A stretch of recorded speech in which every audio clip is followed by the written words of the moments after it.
নবী বলেন তার ঠিকানা হবে কোথায়? জান্নাতে। এবার আমি আপনাদেরকে জিজ্ঞাসা করি, ঈমানটা গুরুত্বপূর্ণ পয়েন্ট কিনা? ঈমানটা গুরুত্বপূর্ণ পয়েন্ট। নবী সেখানে বললেন নবীর মহব্বত ছাড়া ঈমান হয় না। তাহলে আমি আপনাকে আল্লাহর কোরআনের থেকে ঈমানের দায়বদ্ধতা থেকে জিজ্ঞাসা করি, বিশ্বনবীকে ভালো না বেশে আমাদের উপায় আছে কি? উপস্থিত শ্রদ্ধেয় ওলামায়ে কেরাম, দিন প্রিয়, ইসলাম প্রিয়, দিন দরদী সর্বস্তরের মুসলমান ভাই সব, আমরা সকলে মিলে সর্বপ্রথম ওই মহান মালিকের দরবারে শুকরিয়া জ্ঞাপন করছি যে মালিক অনুগ্রহ করে মেহেরবানি করে দয়া করে মালিকের কৃপার বদৌলতে আল্লাহ রাব্বুল আলামিনের ইহসান ও ফজল, আল্লাহ তাআলা তার করুণা ও দয়ায় আমাদের মতো কিছু নগণ্য গুনাহগার নাফরমান মানুষগুলোকে পবিত্র এই জুমাবারের জুমার নামাজকে সামনে নিয়ে আল্লাহ রাব্বুল আলামিনের ঘরে তিনি কিছু আলোচনা করার জন্য এবং শ্রবণের জন্য সর্বাঙ্গে সমবেত করে দিয়েছেন। আমরা সকলেই ওই মালিকের শুকরিয়া হিসাবে অন্তরের অন্তঃস্থল থেকে কালিমাতুশ শুকর আদায় করি, সকলেই বলি আলহামদুলিল্লাহ। আমরা সকলেই এই কথা জানি এবং বিশ্বাস করি আল্লাহ রাব্বুল আলামিন যা খুশি তাই করতে পারে। আল্লাহ রাব্বুল আলামিনের ক্ষমতা অসীম, সমস্ত মাখলুক আল্লাহর ক্ষমতার তুলনায় সসীম। আল্লাহ তাআলা লা শারীক, আল্লাহর কোনো শরীক নাই।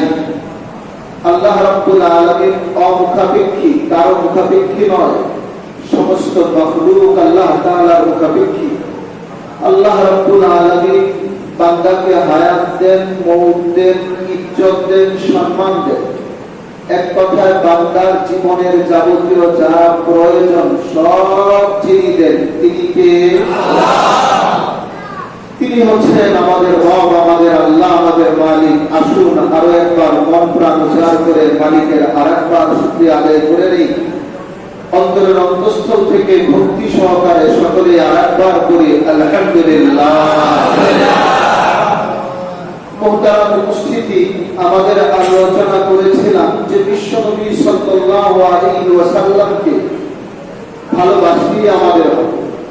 নবীর সুন্নাহকে অস্বীকার করবে, কোরআনের আয়াত অস্বীকার করবে, নবীর একটা সুন্নাহ অস্বীকার করলে তাকে আমরা মুমিন বলি না, ঈমানদার বলি। সুতরাং কেউ যদি বিশ্বনবী সাল্লাল্লাহু আলাইহি ওয়াসাল্লামকে অস্বীকার করে বসে, বিশ্বনবী সাল্লাল্লাহু আলাইহি ওয়াসাল্লামের জন্য ভালোবাসা যদি লালন করতে না পারে,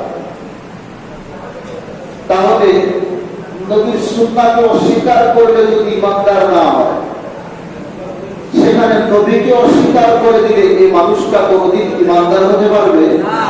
এই মানুষটা কোনদিন ঈমানদার হতে পারবে না। বিশ্বনবী সাল্লাল্লাহু আলাইহি ওয়াসাল্লামের ভালোবাসা, বিশ্বনবীকে ভালোবাসা, বিশ্বনবীর ভালোবাসা অন্তরে লালন করা, বিশ্বনবীর ভালোবাসার পরিচয় দেওয়া এবং নবী সাল্লাল্লাহু আলাইহি ওয়াসাল্লামের অপমানে অপদস্থে অন্তর ব্যথিত হওয়া, বিশ্বনবী সাল্লাল্লাহু আলাইহি ওয়াসাল্লামের কটূক্তিতে নিজের অন্তরে খারাপ লাগা, বিশ্বনবী সাল্লাল্লাহু আলাইহি ওয়াসাল্লামকে ব্যঙ্গ করলে নিজের দিলের ভিতরে রক্তক্ষরণ হওয়া, এর জন্য নিজের সাধ্য অনুযায়ী প্রতিবাদ করা, এটা ঈমান হিসাবে ঈমানদারের জন্য তার ঈমানি একটা দায়িত্ব। আবার বলছি, নবীকে ভালোবাসা, নবীর অপমান অপদস্থে কষ্ট পাওয়া, এর জন্য সাধ্য অনুযায়ী প্রতিরোধ করা, এটা ঈমানদার হিসাবে ঈমানি দায়িত্ব। কথাটা কি বুঝতে পেরেছি আমরা? এটা ঈমানি দায়িত্ব। প্রশ্ন থাকতে পারে, কেন ভালোবাসবো নবীকে? কেন আমাকে ভালোবাসতে হবে বিশ্বনবী সাল্লাল্লাহু আলাইহি ওয়াসাল্লামকে? এর উত্তর দিতে গেলে লম্বা সময়ের প্রয়োজন। আমি আর বিস্তারিত সবিস্তারিত উত্তর এবং লম্বা জবাব আপনাদের ক্ষেত্রে সময় স্বল্পতার মধ্যে পেশ করব না। শুধু বিবেকের কারণে আপনাদেরকে একটু কথা জিজ্ঞাসা করি যে আজকে এই মুহূর্তে আমরা যারা বসবাস করছি এই জমিনে, আমরা যারা অফিসে চাকরি চাকরি বাকরি করি, আমাদের অফিসে অনেক বন্ধু আছে না? আমি আমার বন্ধুকে ভালোবাসি, বন্ধু আমাকে ভালোবাসে। বন্ধুর সাথে একদিন কথা না হলে যেন বড্ড খারাপ লাগে। সারাদিন কাজের ব্যস্ততার কারণে কথা হলো না, তাহলে রাতে একবার ফোন দিয়ে হলো বন্ধুটার খবর নেই কিনা ভাই?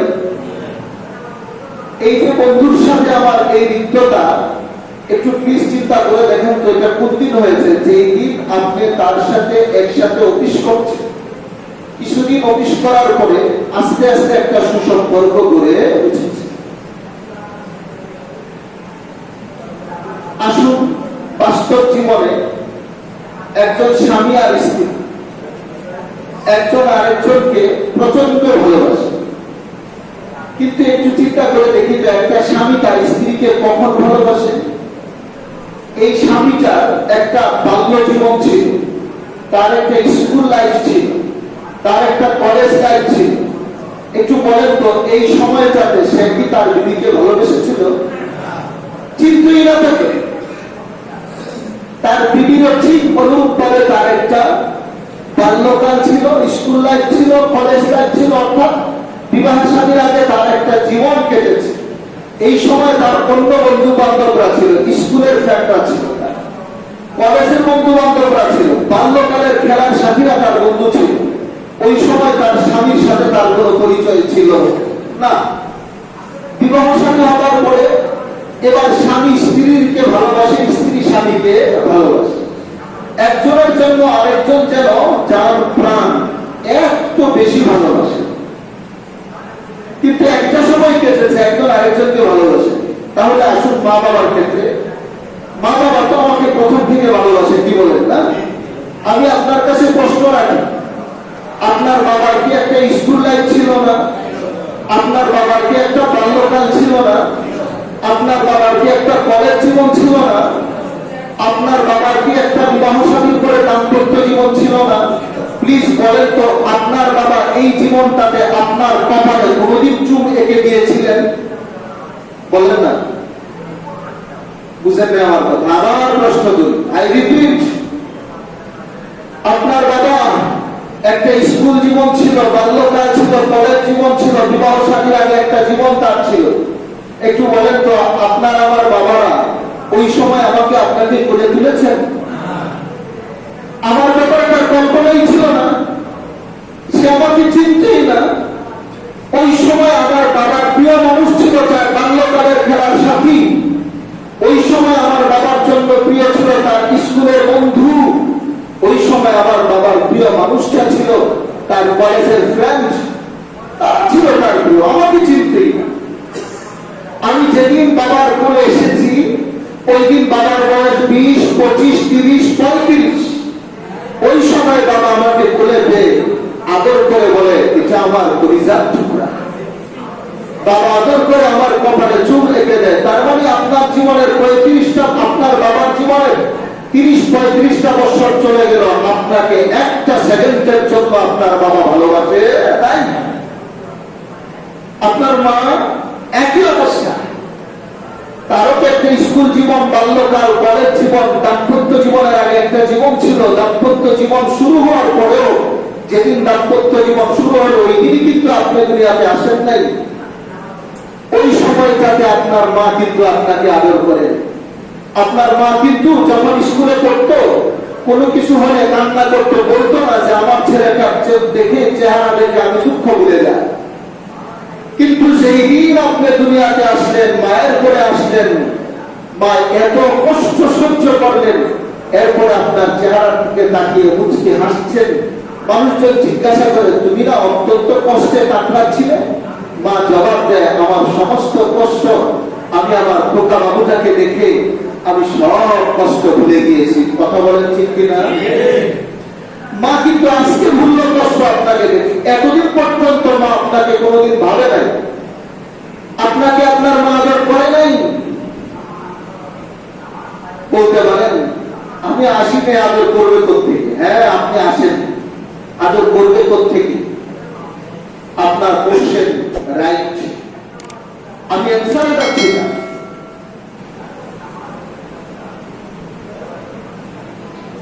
বিজ্ঞানের উৎকর্ষতার সাধনের যুগে সামাজিক যোগাযোগ মাধ্যমে মানুষের বড্ড পরিচয়। বাস্তব জীবনে বন্ধু যদি 10 জন, সামাজিক যোগাযোগ মাধ্যমে বন্ধু হাজারে হাজার। কথা বলেন না যুবক ভাইরা, বন্ধু হাজারে হাজার। কিন্তু আমার প্রশ্ন হইল, এই বন্ধুরাও কি আমার কাছে তার জীবনের শুরু দিক থেকে আমাকে ভালোবাসে, নাকি একটা সময় এসে আল্লাহ আল্লাহ। একজন মানুষ আরেকজন মানুষের স্বাভাবিক ভালোবাসা কথাটা বুঝবেন। একটা প্রশ্ন করবো আপনাদের, একটা মানুষ আরেকটা মানুষের স্বাভাবিক ভালোবাসায় জাগতিক ভালোবাসার কারণ এমন হয় কিনা যে ছেলেটা মেয়েটা মা বাবাকেও ফাঁকি দেয়? বলেন না, দেয় কি? মা বাবার সাথে মিথ্যা বলে। যে মানুষটা ঘরের ভিতরে তেলা পোকা দেখলে ভয়ে লাভ দেওয়া উচিত, এই মানুষটাই কারো ভালোবাসার নাম করে রাতের গতিতে ঘর থেকে বের হয়ে যায়। তেলা পোকা কেন, রাস্তার কুকুরকেও সে ভয় পায়। কথা ঠিক? আল্লাহ। তাহলে ভালোবাসাটা এমন যে তেলা পোকায় কিন্তু মানুষটা বনের ভাগ্যে ভয় করে, তেলা পোকায় ভীত মানুষটা রাস্তার পাগলা কুকুরকে ভয় করে, তেলা পোকায় ভীত মানুষটা গভীর জঙ্গলার পথের সাপ বিচ্ছুকে ভয় করে। সব কিছু জয় করে কিসের কারণে? সাধারণ দুনিয়ার একটা ভালোবাসার কারণে। এ মানুষটা আপনাকে কোন দিন ভালোবাসলো? এই কয়েক সন্তান অসুস্থ, কিডনিতে আক্রান্ত, মা বলে আমার কিডনি দিয়ে দাও, মা দেখুন দোয়া করতে থাকে, আল্লাহ আমার সন্তানকে হায়াত দাও, আমাকে দাও। আওয়াজ দিয়ে বলেন, কথা ঠিক কিনা? আমার সন্তানকে হায়াত দাও, আমাকে দাও। কিন্তু আপনার মা জীবনের প্রথম দিন থেকে আপনাকে ভালোবাসে না। আমি আপনাদেরকে একটু জিজ্ঞাসা করি, যে বাবা সন্তানের জন্য নিজে না খেয়ে উপার্জন করেন, যে বাবা সন্তানের জন্য নিজে পোশাক ভালো না পরে সন্তানকে পড়ান, যে মা ভালো খাবারটা নিজে না খেয়ে সন্তানের জন্য রেখে, যে বন্ধু তার ঘরে একটা অনুষ্ঠান করেন আপনাকে ছাড়া, আমি জিজ্ঞাসা করি এই মানুষটাকে একজন কৃতজ্ঞ মানুষের জন্য ভালোবাসা কিনা?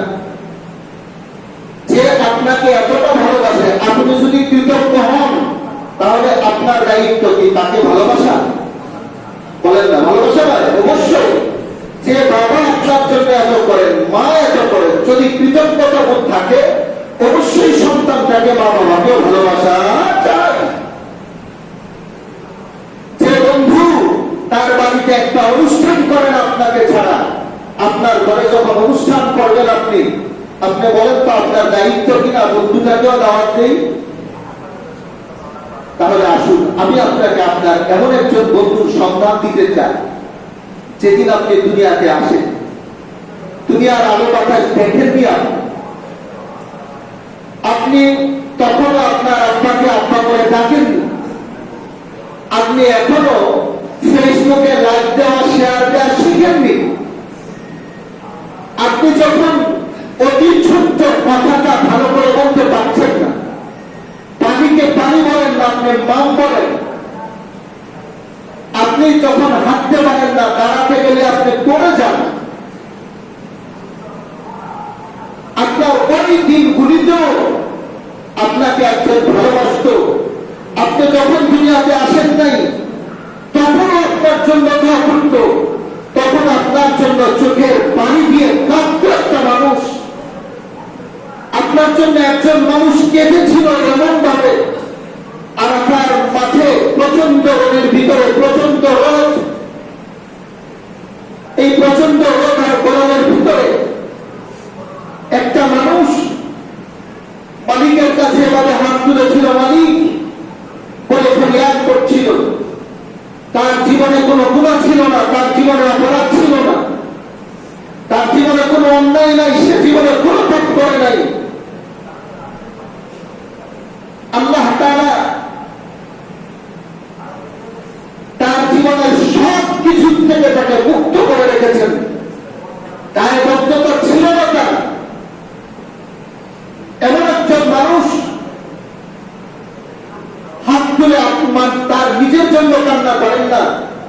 তুলে কাঁদছেন আমার জন্য, আপনার জন্য, এই বিশ্বের আজকে 200 কোটি মুসলমানের জন্য, কেটেছেন পৃথিবীর 800 কোটি ইহুদি খ্রিস্টান মুসলমান সহ সকল মানুষের জন্য।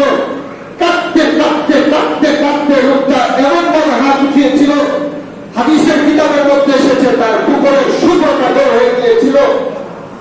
এই মানুষটা আমার জন্য, আপনার জন্য, আজকের পৃথিবীর 800 কোটি ইহুদি খ্রিস্টান বেদবান নাসারা মুসলমান সহ সকলের জন্য রাতের গল্পে এমন ভাবে কেঁদেছিল। খোলা আকাশের নিচে, উপরে ছাদ নেই, খোলা আকাশের নিচে মুজদালিফার প্রান্তরে সেজদা লুকিয়ে পড়ে চোখের পানি দিয়ে শরীরটা ভিজে আসছিল, শরীরটা ভিজিয়ে দিয়ে কাঁদতেছিল, এমন এমন এমন ভাবে কাঁদতেছিল।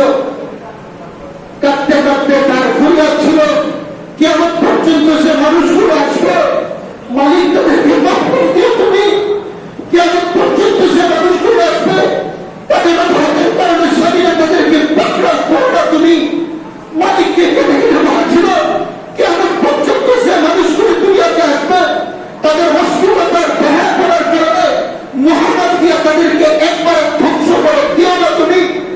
যে কেটে কেটে বলেছিল ঋণগ্রস্ত মানুষগুলির ঋণ পরিশোধের ব্যবস্থা করে দিও তুমি। মানুষ হওয়ার পর তোমার কাছে চাইলে মানে যা যা চিন্তার দিও। এভাবে রাতটা কেটে কেটে কেটে কেটে পার করে দিয়েছেন। একবার তো হাত তুলে কাটছেন, আর কাটছেন আর কাটছেন, কেমন পর্যন্ত মানুষগুলি তাদের অস্থিরতা ব্যবহার করার কারণে, তাদের অন্যায় অবিচারের কারণে না জানি মালিকের পক্ষ থেকে আসা আর বছর এসে পূর্বেকার জাতিদের মতো ধ্বংস হয়ে যায়। এসব হাত তুলে কাঁদতেছিলেন। কাঁদতে কাঁদতে চোখের পানি গাঢ় তার দাড়ি মোবারক হয়ে তার সিনাটা ভিজে যাচ্ছিল। হাত করতে করতে এভাবে তুলে ফেলেছেন। হযরত আবু বকর সিদ্দিক পাশে দাঁড়িয়ে কাঁদতেছেন। আবু বকর সিদ্দিক কাঁদতে কাঁদতে এক সময় ওই মানুষটার হাত দিয়ে টান দিয়ে বলেন, আর থাকতে হবে না, আপনি আর থাকবেন না, আপনার কান্না যে সহ্য হয় না, এত কান্না কাটতে হবে না, আপনি যে পরিমাণ কেঁদেছেন আশা করি কেমন পর্যন্ত মানুষগুলিকে আল্লাহ তাআলা মাফ করে দিবেন। সুবহানাল্লাহ। এমন ভাবে কেঁদেছেন আপনার জন্য, এমন ভাবে কেঁদেছেন যার কান্না দেখে অন্যার মায়া হয়েছে। আবু বকর সিদ্দিক হাত টান দিয়ে তার নামিয়ে ফেলেছেন। আপনার ভালোবাসার এই মানুষটা কেঁদেছেন। আপনি একদিন এক কাপ চা তাকে খাওয়ান নাই, আপনি একদিন আপনার বাড়িতে তাকে দাওয়াত দেন নাই, আপনি তাকে দেখেন নাই, কিন্তু আপনাকে দেখেন নাই। আজকে ফেসবুকের ফ্রেন্ডকে করেছেন, ফেসবুকের মধ্যে তাকে দেখে, কিন্তু তাকে আপনি একদিনও দেখেন নাই, তিনি আপনাকে দেখেন নাই। আপনাকে কত ভালোবেসেছিল জানেন এই মানুষটা? আপনি আজকে আপনার বাবা যখন ইন্তেকাল করে যায় দুনিয়া থেকে, আমি আপনি প্ল্যান করি আপনার এত সম্পদ রেখে গিয়েছে, আজকে কোরবানির দিন আমি পশু কোরবানি করছি, আমার বাবার নামে একটা নফল কোরবানি করি, করি কিনা বলেন না? করি আমরা সমাজে, করি। কিন্তু আমি আপনাদেরকে চিনাতে চাই, আপনি যেদিন দুনিয়াতে আসেন নাই, আপনার বাবা পশু কোরবানি করলে অনাগত সন্তানের জন্য কোরবানি করে নাই। কিন্তু আপনি আসার পূর্বে, আজ থেকে হাজার হাজার ১,৫০০ বছর আগে একজন মানুষ মদিনার মধ্যে যতদিন কোরবানি ঈদের দিনে পশু জবাই করতেন, তার কোরবানির পাশে আরেকটা পশু থাকতো কোরবানির জন্য। সাহাবায়ে কেরাম তার সঙ্গীরা বন্ধুরা জিজ্ঞাসা করেন, কি হবে আপনার? আপনি কেন একাধিক কোরবানি দেন? একটা তো আপনার, অন্য কোরবানি আপনি কার জন্য দেন? এই কোরবানিটা কিসের জন্য? তিনি জবাব দিয়ে বলতেন, কিয়ামত পর্যন্ত আমার যে মানুষগুলি আসবে, কিয়ামত পর্যন্ত সে মানুষগুলি আসবে, তাদের পক্ষ থেকে আজকে আমি আল্লাহর কাছে পশুর কোরবানি করে দিচ্ছি। চিল্লায়া বলেন না সুবহানাল্লাহ। আজ থেকে ১,০০০ বছর আগে আপনার নামে পশুর কোরবানি করেছে মদিনায় একজন মানুষ। আজকে মহামারীর জন্য আমি আপনি কাঁদি না? রাস্তায় লিখা, মসজিদে লিখা, দোকানপাটে লিখা, বাড়ি ঘরের দরজায় লিখা, করোনা ভাইরাস থেকে বাঁচার জন্য দোয়াটি পড়ুন। ও ভাই বাবা, এই দোয়াটি আপনার মসজিদের খতিব সাহেব দিয়েছেন, বলেন না দিয়েছেন? বাইতুল মুকাররমের ইমাম খতিব সাহেব দিয়েছেন, খানায়ে কাবার খতিব দিয়েছেন। এই দোয়াটা কিন্তু আজ থেকে ১৪০০ বছর আগে আপনার জন্য শিখিয়ে দিয়েছেন একটা মানুষ।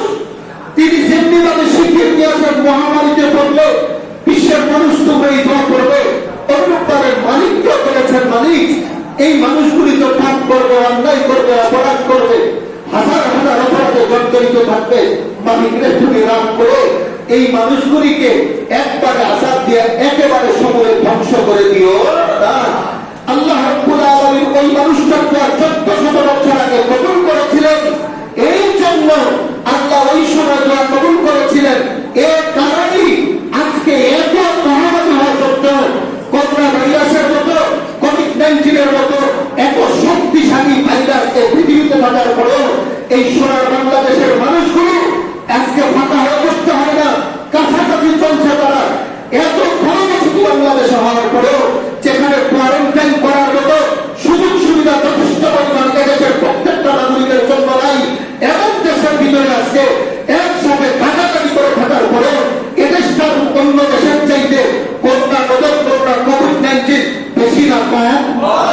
কেন কম হচ্ছে? তাহলে ওই 1400 বছর আগে আমাদের বন্ধুলাল আপনার আমার জন্য মালিককে বলেছিলেন, মালিকরে কেমন পর্যন্ত যে মানুষগুলি আসবে, অন্যায় করবে, অপরাধ করবে, অশ্লীলতা করবে, বেহায়াপনা করবে, তারা পাপাচারে লিপ্ত হবে, জুলুম নির্যাতনের সব করবে, কিন্তু আমি তোমার কাছে ফরিয়াদ করি, কেমন পর্যন্ত আসার ওই মানুষটিরে আমি মোহাম্মদ বলে ভালোবাসি, আমি বলে ভালোবাসি, আমি চাই না তারা ধ্বংস হোক তাদের অশ্লীলতার কারণে, অপরাধের কারণে। তুমি কিন্তু তাদেরকে মহামারী দিয়া একবারে ধ্বংস করে দিবা না। আল্লাহ আল্লাহ তুমি ধ্বংস করে দিবা না। আল্লাহ দোয়া কবুল করেছিলেন, আল্লাহ দোয়া কবুল করেছিলেন, আল্লাহ দোয়া কবুল করেছিলেন। এজন্য আমরা কেমন পর্যন্ত মারা যাবে বলে বিশ্বের মানুষ একবারে কোনোদিন নিঃশেষ হবে না।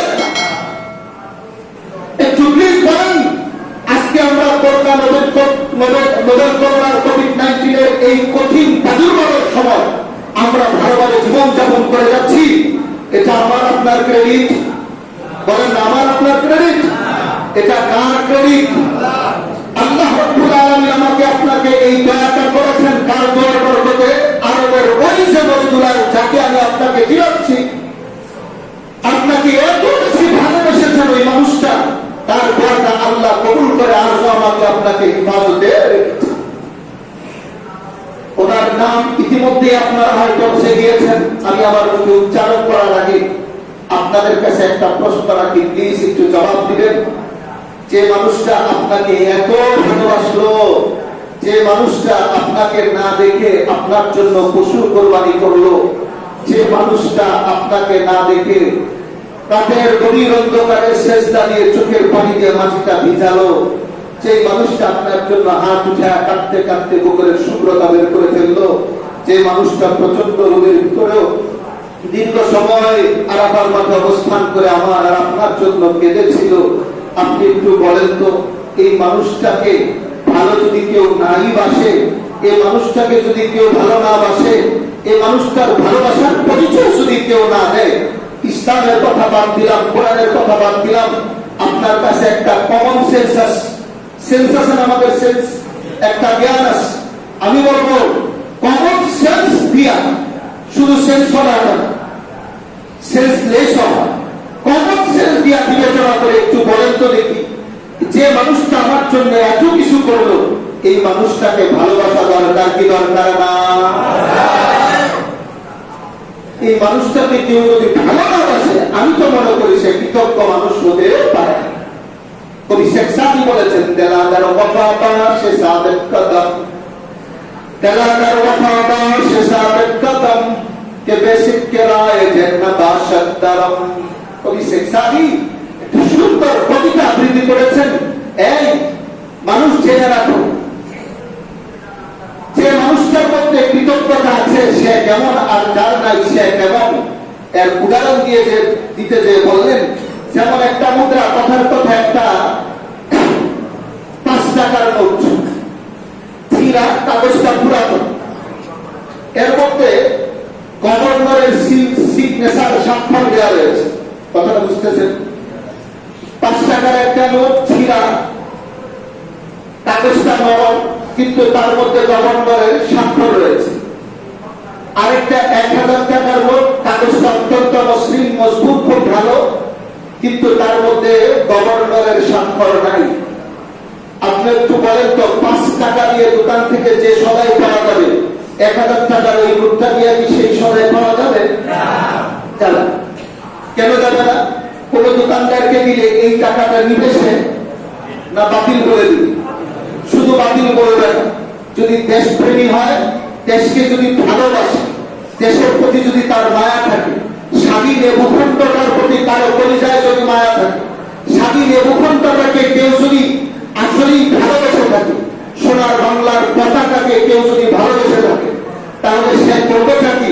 শুধু বাতিল বলে দিবে না, তাকে ধরে বলবে তুই কেন নকল টাকা আবিষ্কার করলি, দেশের অর্থনীতির কেন ক্ষতি করছিস, তোকে আইনের আওতায় আনতে হবে। বলেন কথা ঠিক কিনা? কবি শেখ সাদুর রহমতুল্লাহ এই কথাটাই যেন বলেছেন, কোন মানুষের ভিতরে কৃতজ্ঞতা যদি না থাকে, তাহলে ওই যে 1000 টাকার মুদ্রা এটা যেন নষ্ট হয়ে যায়, 10 টাকার মুদ্রার বিপরীতে তার কোনো মূল্য থাকে না। যে মানুষটার ভিতরে কৃতজ্ঞতা থাকবে না, এই মানুষটা যেন ওই 1000 টাকার মতো অচল, 1000 টাকার মতো অচল। 5 টাকা দিয়ে যে সময় পাওয়া যায়, 1000 টাকা দিয়ে সে সময় পাওয়া যায় না। হুব্বে রাসূল যদি কলিজায় থাকে, নবীর ভালোবাসা যদি কলিজার ভিতরে থাকে, ঈমান পূর্ণ হয়। ঈমান যখন থাকে, একটা আমলে 10টা নেকি পাওয়া যায়। আর ঈমান যখন ঠিক থাকবে না, নবীর ভালোবাসা ছাড়া ঈমান হবে না। ঈমান ছাড়া যতই আমল হোক, সমস্ত আমল নিয়ে আল্লাহর দরবারে হাজারের ময়দান উঠলে আল্লাহ বলবেন নিচে তুই অন্যায় করেছিস, তোকে এখানে আনা যাবে না, জান্নাতে তো যেতে পারবি না, তোর জন্য জাহান্নাম, তোর জন্য জান্নাত নয়, তোর জন্য জাহান্নাম। প্রিয় ভাইরা আমার, আমি কোরআন হাদিস পর্যন্ত এখনো যাই নাই। আমি আমার বিবেক থেকে আপনাদের কাছে প্রশ্ন রেখেছি। এই প্রশ্নের আর জবাব দেওয়ার পরে একটু প্লিজ বলেন তো, এই মানুষটাকে ভালোবাসা দরকার কি দরকার না? এই ভারত মানুষটাকে ভালো না বাসা বা কৃতজ্ঞ মানুষের পরিচয়, তাকে ভালো না বাসা, এর দ্বারা ঈমান হয়। এবার একটু আপনারা সকলেই মনটা উজাড় করে, দিলটা খুলে দিন, অত্যন্ত ভক্তি সহকারে, অত্যন্ত ভালোবাসার মহব্বতের সাথে যে মানুষটার পরিচয় আমি এতক্ষণ দিলাম, নাম বলতে চাইনি, যদিও 2-1 উচ্চারিত হয়েছে, নাম বলতে আমি চাইনি, শুধু পরিচয়গুলি বলেছি। একটু আপনারা যদি চিনে থাকেন, একটু আওয়াজ দিয়ে বলবেন তিনি কে? সবাই একবার বলেন না, মুহাম্মদুর রাসূলুল্লাহ সাল্লাল্লাহু আলাইহি ওয়াসাল্লাম। তাহলে আপনাদের কাছে স্বীকৃতি চাই, মুহাম্মদুর রাসূলুল্লাহ সাল্লাল্লাহু আলাইহি ওয়াসাল্লামকে ঘৃণা করতে হবে না, ভালোবাসতে হবে। নবীজিকে যে ভালোবাসে না, সে কৃতজ্ঞ না অকৃতজ্ঞ? সে অকৃতজ্ঞ। নবীর ভালোবাসা ছাড়া ঈমান হয় না। ছোট্ট 2টা গল্প মনে করেছি, খুব সংক্ষেপ করে বলি। একটা গল্প বিশ্বনবী সাল্লাল্লাহু আলাইহি ওয়াসাল্লাম সাহাবায়ে কেরামকে শুনিয়েছিলেন, আমি আপনাদেরকে শোনাব। এর আগে আমি আমার পক্ষ থেকে আপনাদের জানা একটা গল্প বলি। এই পৃথিবীতে একটা মহিলা এসেছিলেন খুব অল্প সময় আগে, অনেকদিন আগে, এমনটি নয়।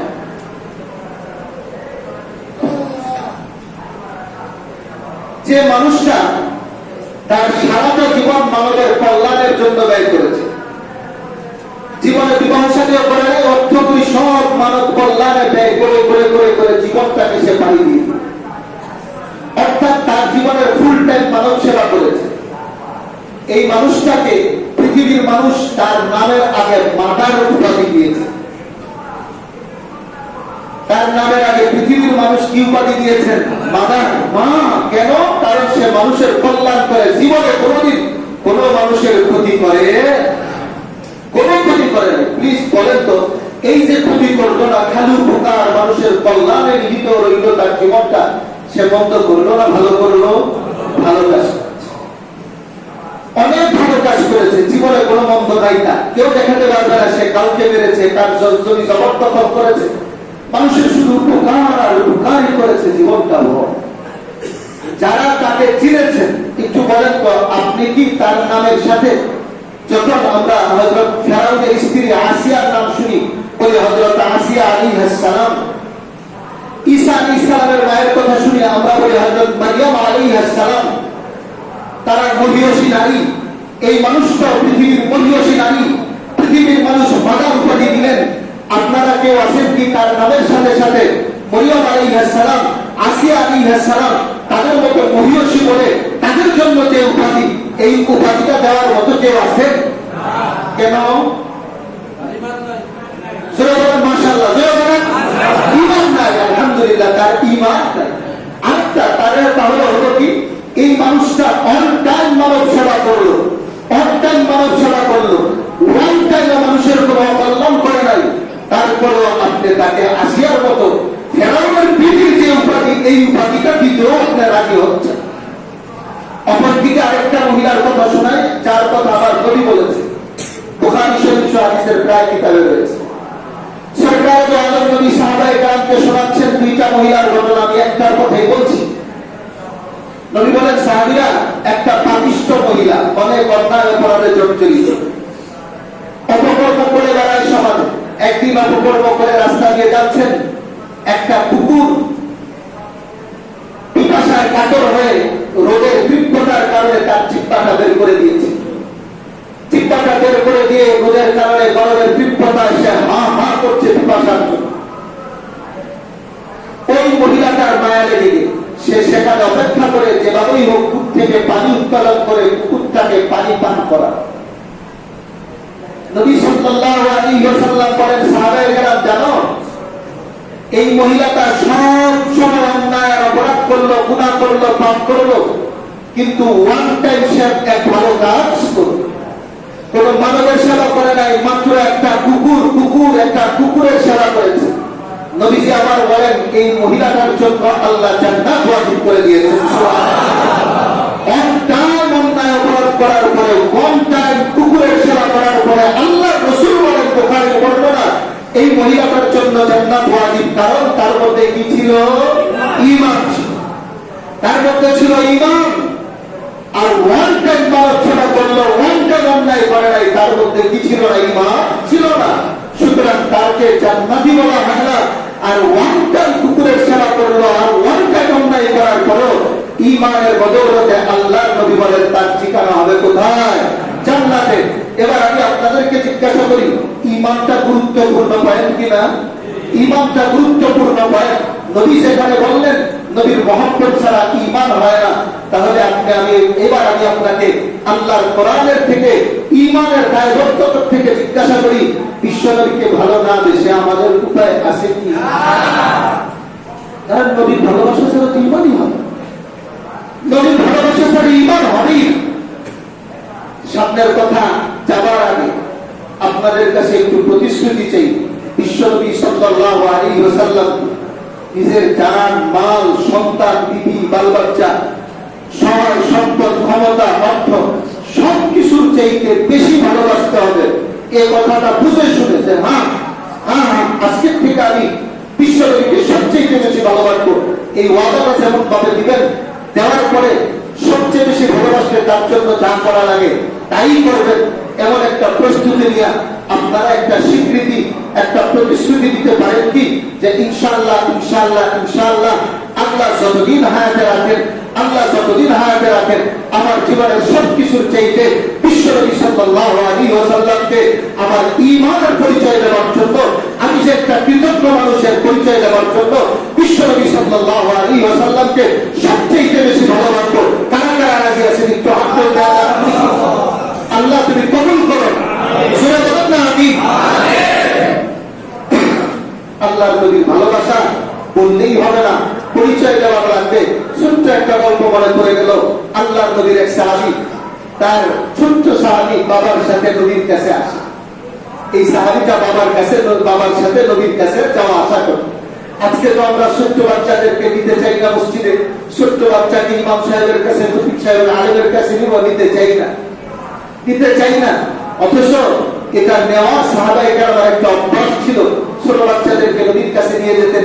একবার বাচ্চাটাকে নিয়ে আসলো, আসার পরে নবীজির কাছে তার বাবা বলতেছেন, নবীজি এই বাচ্চাটা আপনাকে, আমার ছেলেটা আপনাকে বড্ড ভালোবাসে, সে আমাকে টাকাটা দিতে থাকে, কখন আপনার কাছে আসবো, কখন আপনার দরবারে আসবো। সে বায়না ধরে বসে থাকে যে আপনার কাছে যখন আসবো তাকে যাতে নিয়ে আসে, সে যাতে আমার সাথে আসতে পারে, এজন্য সে বায়না ধরে বসে থাকে। বিশ্বনবী সাল্লাল্লাহু আলাইহি ওয়াসাল্লাম কথাগুলি শুনলেন, মজলিস হইল, মজলিস শেষ, চলে যাচ্ছে। বিশ্বনবী সাল্লাল্লাহু আলাইহি ওয়াসাল্লাম বসা, তারা চলে যায়। শিশুটি তার বাবাকে বলে, বাবা আমি নবীজির সাথে আরেকবার মুসাফা করে আসি। সুরে বলেন কথার কথা মসজিদে বসা, বের হয়ে গেলেন দরজা পর্যন্ত। ছোট্ট বালক বাবাকে বলে, বাবা আমি আরেকবার মুসাফা করে আসি। দৌড়ে আসলো নবীজির কাছে, এসে বিশ্বনবীর হাতে মুসাফা করলেন। নবীজি বললেন, আবার ফিরে আসলে বলে, নবীজি আমি আপনাকে ভালোবাসি। সরকার আলম নবী জিজ্ঞাসা করেন, আসলে? হ্যাঁ, প্রমাণ দিতে হবে। ইতিমধ্যেই তার বাবা কাছাকাছি চলে এসেছে। নবীজি বলেন, যদি তুমি আমাকে ভালোবাসো, কি পরিমাণ ভালোবাসো, তোমার কাছে প্রমাণ চাই। তোমার বাবার বাংলাটা ঘুরে প্রমাণ দিতে হবে তুমি আমাকে ভালোবাসো। বলেন আল্লাহু আকবার। সামনের কথা বলবে, এজন্য বলেছে আল্লাহু আকবার। এই বাচ্চাটা বাবারটা ধোঁকা গেল তার বাবার কাছে। তার বাবার কোমরে তরবারি ছিল, তরবারিটা উন্মুক্ত করে ফেললো, তরবারিটা বাবার গলায় ধরেই বসলো। বিশ্বনবী ডাক দেওয়া নেই, বন্ধ করো, হত্যা করতে হবে না, কাছে আসে। ছেলে তরবারি নামালো, বাবার কোষের ভিতরে রেখে দিল। তোকে বিশ্বনবী সাল্লাল্লাহু আলাইহি ওয়াসাল্লামের কাছে আসলো। বিশ্বনবী বললেন, হ্যাঁ তুমি আমাকে ভালোবাসো। জোরে বলেন না সুবহানাল্লাহ। এই শিশু বাচ্চা নবীর ভালোবাসার পরিচয় দিল। কি পরিচয় সে নবীর ভালোবাসা দিল? নবী যখন বললেন তোমার বাবার কল্যাণ দিতে হবে, বাবার তরবারিটা বাবার গলায় ধরে বসলেন। নবী যখন বললেন কল্যাণ দিতে হবে না, তরবারিটা নামাও, সাথে সাথে খামমুক্ত করে দিলেন। তার মানে হচ্ছে মা আতাকুমুর রাসূল ফাকুসু ওয়া মা নাহাকুম আনহু ফান্তাহু। আমার নবী যা বলেছেন তা মানতে হবে, যা নিষেধ করেছেন তার থেকে বাঁচতে হবে। নবীর জন্য নবীর ভালোবাসায় প্রয়োজন হলে ইসলামের জন্য তাকে তাসারুফ ফেলে দিতে হবে। ইসলামের জন্য প্রয়োজন হলে প্রত্যেক খেতে হবে, অপরাধ সহ্য করতে হবে। আপনারা রাজি আছেন কি? তার মানে হচ্ছে প্রয়োজনে তরবারি ধরতে হবে, প্রয়োজনে অপমান সহ্য করতে হবে। শুধু বুক চিতিয়ে দাঁড়ানো, শুধু তরবারি ধরা, শুধুমাত্র প্রতিবাদ করাই, এটাই শুধু ভালোবাসা নয়। ভালোবাসা নবীর নির্দেশটা তার মতো করে পালন করা। অর্থাৎ প্রয়োজন হলে তরবারি ধরবো, প্রয়োজন হলে কালের চটবাদাত গ্রহণ করব। এর নাম হচ্ছে ভালোবাসা। সাহাবায়ে কেরাম বিশ্বনবী সাল্লাল্লাহু আলাইহি ওয়াসাল্লামকে এমন ভাবেই ভালোবাসা। সময় তো অনেক কমে গিয়েছে, ছোট্ট একটা কথা, বড় একটা কথা সংক্ষেপ করে বলার চেষ্টা করি। বুখারী শরীফের বর্ণনা। এক ভদ্রলোক ছিল, সে সমাজের অত্যন্ত সম্ভ্রান্ত মানুষ ছিল, অত্যন্ত ধনী মানুষ, সম্ভ্রান্ত মানুষ। সমাজে তার বড় সুখ্যাতি ছিল।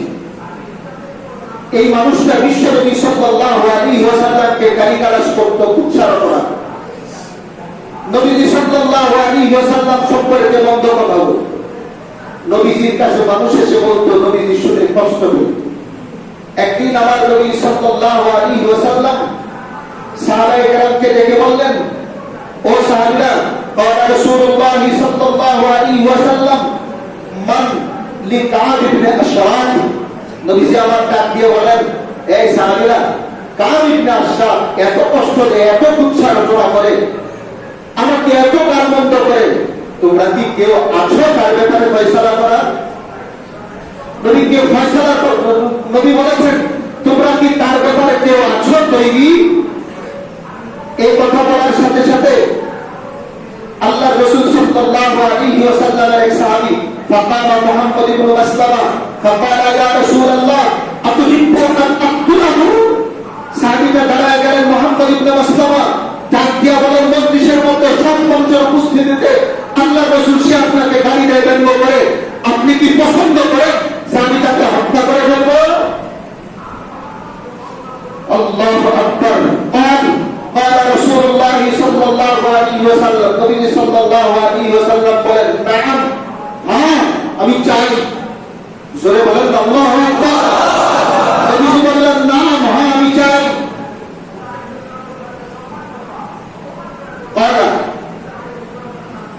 মুহাম্মদ ইবনে মাসলামা বলেন, নবীজি আপনি যেহেতু চান, হাদিসটা সহ বললে লম্বা সময় লাগবে, আমি শুধু অর্থ আপনাদের কাছে বলি। সাহাবী বললেন, নবীজি তাহলে আপনি আমাকে একটু অনুমতি দেন। নবী জিজ্ঞাসা করেন, কিসের অনুমতি চাস? বলে, আমি কাবের কাছে যাব, কিছু কৃত্রিম কথা অর্থাৎ বানিয়ে বানিয়ে কিছু কথা তার কাছে বলবো, অর্থাৎ সত্য নয়, কিছু কথা বানিয়ে বলবো না, মিথ্যার মতো করে বানিয়ে কথা বলবো। নবীজি বললেন, তার জন্য অনুমতি আছে, যাও। এবার মুহাম্মদ ইবনে মাসলামা সে চলে আসলো কাব ইবনে আশরাফ নবীর কুৎসা রটনাকারীর বাড়ি। কিন্তু একটা কাফের বেঈমানের বাড়িতে মুসলমানকে ঢুকতে দিলে কি দেওয়ার তো কোনো না, সে তো তখনকার নেতা। এজন্য সে এসেই সর্বপ্রথম তার দারোয়ানদেরকে জানিয়ে দিল, মুহাম্মদ আমাদের উপর অত্যাচার করে, বিচার করে। মুহাম্মদ শুধু সদকা চায়, দান চায়, অনুদান চায়, সারাক্ষণ করে দান করো, টাকা দাও, এই বলো, সারাক্ষণই বলতে থাকে। যুদ্ধের জন্য টাকা চায়, মসজিদের জন্য টাকা চায়, খালি মুহাম্মদ টাকা চায়। এজন্য মুহাম্মদের ধর্মে আর থাকতে চাই না। কাব ইবনে আশরাফের সাথে এ ব্যাপারে একটা বিল করার জন্য এসেছি, একটু যদি স্যারকে প্লিজ বলতে। তার দরবারের লোকরা তার কাছে সংবাদ পৌঁছে দিল যে এমন একজন লোক মুহাম্মদ ইবনে মাসলামা নামে মুহাম্মদের অত্যাচারে জর্জরিত। মুহাম্মদ খালি টাকা চায়, অনুদান চায়, যেমন মসজিদের জন্য দাও, যুদ্ধের জন্য দাও, গরিবদের জন্য দাও, খালি চারা চায়। এজন্য বিরক্ত হয়ে আপনার সাথে কিছু কথা বলার জন্য এসেছে। তারা পরীক্ষা নিরীক্ষা করে বুঝলো যে লোকটা আসলে মুহাম্মদ সাল্লাল্লাহু আলাইহি ওয়াসাল্লামকে নাউজুবিল্লাহ ঘৃণা করে, কাবকে মহব্বত করে। তার দরবারে নিয়ে যাওয়া হলো। জিজ্ঞাসা করলো, কাব কেন আসলে? মুহাম্মদ ইবনে মাসলামা তার বানিয়ে কথাগুলি আরো যেভাবে বলার বললেন, সংক্ষেপ করে বলছে, আরো যা বলার বললেন তিনি। বলতে বলতে কাবের এক সময় বিশ্বাস হয়ে গেল সে আমার সঙ্গী। এবার বলে, জানো তুমি এখনো কি ওই ধর্মে রয়েছে? বলে, হ্যাঁ রয়েছে।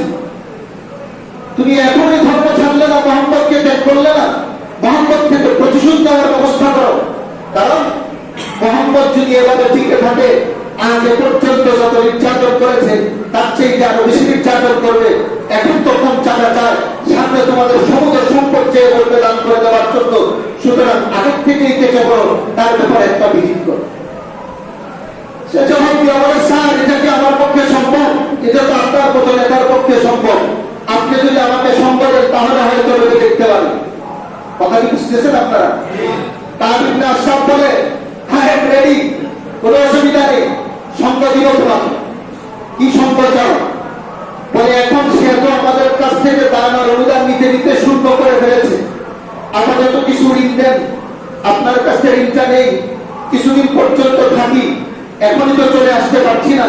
তাদের মধ্যে কিছু ঋণ রয়েছে, ঋণগুলি পরিশোধ করি, কিছুদিন থেকে ঋণগুলি পরিশোধ করে মাপটাপ চেয়ে যখন একটা পরিস্থিতি হবে তখন চলে আসবো। এর আগ পর্যন্ত আসি আপনার সাথে, কিন্তু দেখাবো আসি তাদের। বললো, কি ঋণ চাও? সামান্য কিছু জিনিস চাই। তারপরে তুমি তো এখনো মোহাম্মদকে পুরা ছাড়া নাই। দেখেন কাফিররা কেমন। বলে, তুমি তো মোহাম্মদকে পুরা ছাড়া নাই, তোমাকে এমনি ঋণ দিব না, কিছু বন্ধক রাখতে হবে। কি বন্ধক চাও? বলে, তোমার বোনকে বন্ধক রাখো। বলেন না নাউজুবিল্লাহ, এটা কাফেরের চরিত্র। বলে, এটা কি হয়? আপনি এত সম্ভ্রান্ত লোক, আমাদের পরিবার গরিব মিসকিন, এরা আপনার বিছানা আসবে, এটা আপনার জন্য কলঙ্ক হয়। তাদের একটু নির্ভুল হয়। বলে, ঠিক আছে, তাহলে তোমাদের সন্তানদেরকে রাখো। বলে, স্যার আমাদের সন্তানদেরকে রাখবো, ভবিষ্যতে আমার সন্তান আপনার পক্ষে যুদ্ধ করবে, লড়াই করবে, মানুষ করবে, বন্ধকের বাচ্চা আসছে আমাদের বিরুদ্ধে লড়াই করতে, আমার সন্তান তো আপনার দলের লোক, সুতরাং তাদেরকে বন্ধক রাখলে আপনার অপমান হয়। তারপরে যে ভেরি গুড, ওকে ঠিক বলেছ, তাহলে কি রাখতে চাও? বলে, এই যে অস্ত্র শস্ত্র আছে এগুলি নিয়ে এসেছি, এইগুলি তো মোহাম্মদের কাছে গেলে সে বললে তার পক্ষে লড়াই করতে হবে, অস্ত্রগুলো আপনার কাছে জমা দিয়ে যেতে চাই, ট্রেনিংটা সাথে নিয়ে যাব, আমার যখন লড়তে হবে আপনার কাছ থেকে অস্ত্র নিয়ে লড়াই করব। তার তো বেজায় খুশি। বলে, ঠিক কারেক্ট, এটাই রাখো।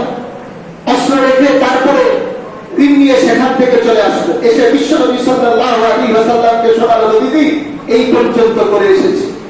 নবী সাল্লাল্লাহু আলাইহি ওয়াসাল্লাম শুকর করলেন, তার জন্য দোয়া করলেন।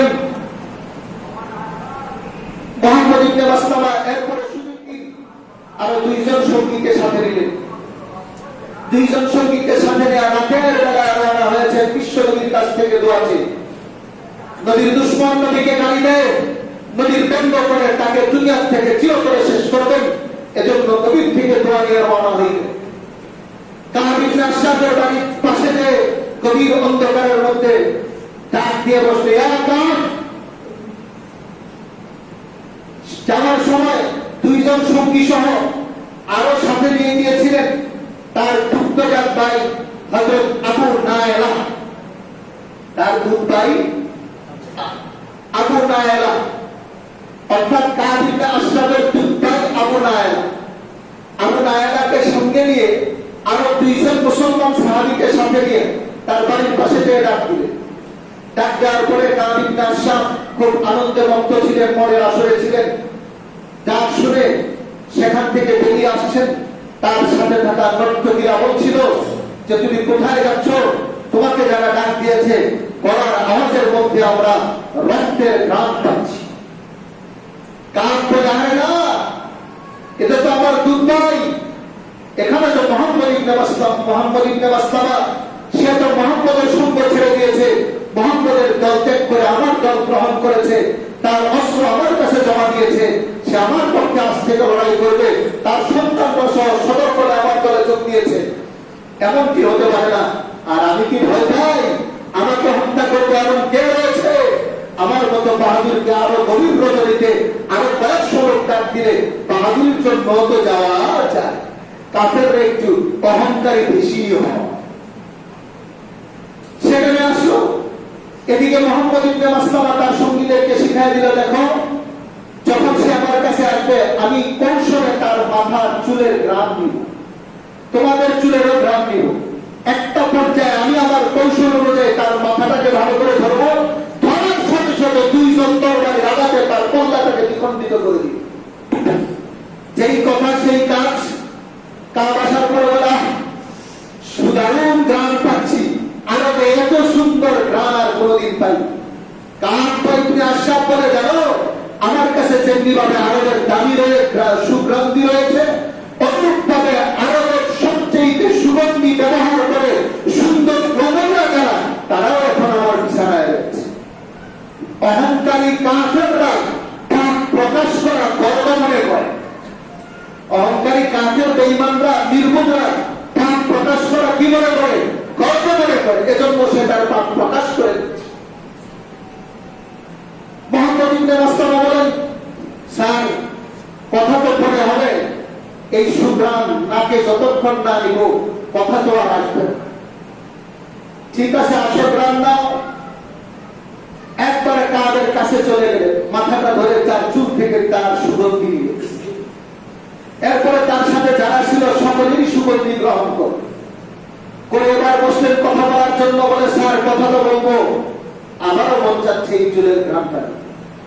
এতদিনে বিশ্বস্ততা অর্জন করেছে, গ্রামটা না নিলে যে ভালো লাগছে, এই গ্রাম জীবনে কোনোদিন পায়। কাব ইবনে আশরাফ এবার অত্যন্ত আনন্দ চিত্তে খুশি মনে আবার অনুমতি দিয়ে দিলেন। আগে যদিও একটু মজবুত ছিল, এবার তো পুরোটাই তার সামনে কল্লাটাকে অবনত করে দিলেন। সুযোগ বুঝে গ্রাম নিতে নিতে মোহাম্মদ ইবনে মাসলামা তাকে বড্ড শক্ত করে ধরে ফেললেন। আর ওই দুইজন সঙ্গী এক আঘাতে তার শরীর থেকে কল্লাটাকে দ্বিখণ্ডিত করে ফেলে দিয়েছেন। চিল্লায়া বলেন আল্লাহু আকবার। এরপর বিশ্বনবী সাল্লাল্লাহু আলাইহি ওয়াসাল্লামের কাছে তার কল্লাটা এনে নবী সাল্লাল্লাহু আলাইহি ওয়াসাল্লামের সামনে রেখে দিয়ে বললেন, নবীজি এই যে কাব ইবনে আশরাফের কল্লা, এই কাব ইবনে আশরাফই আপনার উৎসর্গতা করত, আপনাকে গালি দিত। আল্লাহর রাসূল সাল্লাল্লাহু আলাইহি ওয়াসাল্লাম বড্ড খুশি হলেন, বড্ড খুশি হলেন। কাব ইবনে আশরাফের কল্লাটা পড়তে দেরি হলো। আর মোহাম্মদ ইবনে মাসলামা সঙ্গীদেরকে ডাক দিয়ে বলেন, এক সেকেন্ড দেরি করবি না, তোমরা একা নবীর কাছে বাড়াতে সুসংবাদটা দে, নবীকে সে বল, নবীর দুশমনকে নবীকে গালি দে। কাব ইবনে আশরাফের কল্লাটা আমরা দ্বিখণ্ডিত করে দিয়েছি। দৌড়ে যে নবীর কাছে সংবাদ দেওয়া হলো, আল্লাহর নবী খুশি হলেন। পুরো বর্ণনায় পাওয়া যায় তার কল্লাটা এনে নবীর সামনে রাখা হলো। আল্লাহর নবী সাল্লাল্লাহু আলাইহি ওয়াসাল্লাম খুশি হয়েছিলেন।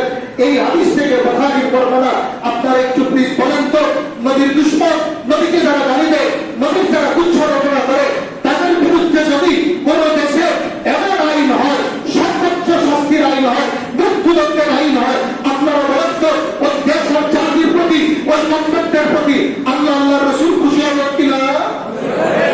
যদি আমরা কেউ এমন প্রতিশ্রুতি গ্রহণ করি, আমাদের প্রতি খুশি হবেন কিনা?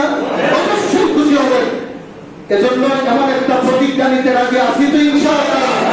তবে একটু বুঝে শুনে করতে হবে। এটা নয় তখনকার কবিলা ছিল, গোত্রীয় ছিল তাদের শাসন।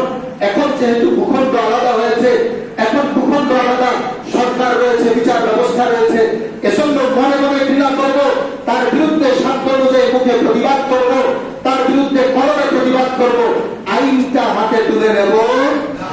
বুঝলেন কি কথা? আবার উল্টা বলবেন। অনেকে আছে কথা বুঝেন, একটা শিলে ধরবে। এটা বলেছিল নবীর ভালোবাসায় এইটুকুন আমার মনে রাখতে হবে না, এইটুকুন রাখতে হবে। বাংলাদেশ গভর্নমেন্ট যদি ঘোষণা দেয় যে বাংলাদেশের ভিতরে যারা নবীর কুৎসা করবে তাকে যে হত্যা করতে পারবে তার জন্য পুরস্কার, তাহলে আপনি তৈরি আছেন তো? এইটাই হচ্ছে দেখার বিষয়। আপনি মনে মানসিকতা পোষণ করতে হবে, কিন্তু আইন নিজ হাতে তুলে নেওয়া যাবে। আল্লাহ রাব্বুল আলামিন বিশ্ব নবীর ভালোবাসার পরিচয় দেওয়ার তৌফিক আমাদেরকে দান করুক। সকলে বলে আমিন।